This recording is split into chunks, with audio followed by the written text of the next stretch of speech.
अहोई अष्टमी का व्रत कार्तिक मास की कृष्ण पक्ष की अष्टमी तिथि को मनाया जाता है।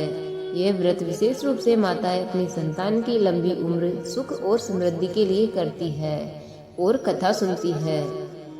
तो आइए जानते हैं अहोई अष्टमी की कथा। तो जानने से पहले यदि आप हमारे चैनल पर पहली बार आए हैं तो चैनल को सब्सक्राइब कर ले और बेल आइकन प्रेस कर ले, ताकि आने वाली ऐसी ही कथा कहानियों की वीडियो की नोटिफिकेशन आपको समय समय पर मिलती रहे।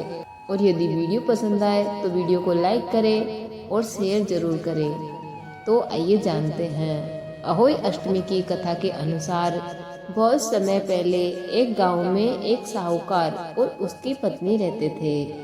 उनके 7 बेटे और 7 बहुएं थी। एक दिन साहूकार की पत्नी अपने घर की दीवार की लिपाई पुताई के लिए जंगल से मिट्टी लेने गई। मिट्टी खोदते समय उसकी खुरपी गलती से एक शाही यानी जंगली चूहे के बच्चे को लग गई, जिससे जंगली चूहे की मृत्यु हो गई। इस घटना से साहूकार की पत्नी बहुत दुखी हो जाती है, लेकिन वह इस पर ज्यादा ध्यान नहीं देती है और घर वापस लौट आती है। समय बीतता गया और कुछ समय बाद साहूकार की पत्नी के 7 बेटे एक एक करके मरने लगे। घर में दुख और शोक छा गया। साहूकार की पत्नी समझ नहीं पा रही थी कि यह विपत्ति क्यों आई है। उसने कई उपाय किए, लेकिन कोई फायदा नहीं हुआ।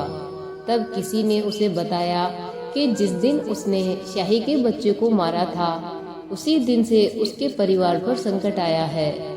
इससे वह और भी ज्यादा दुखी हो गई और अपने पाप का प्रायश्चित करने का उपाय पूछने लगी।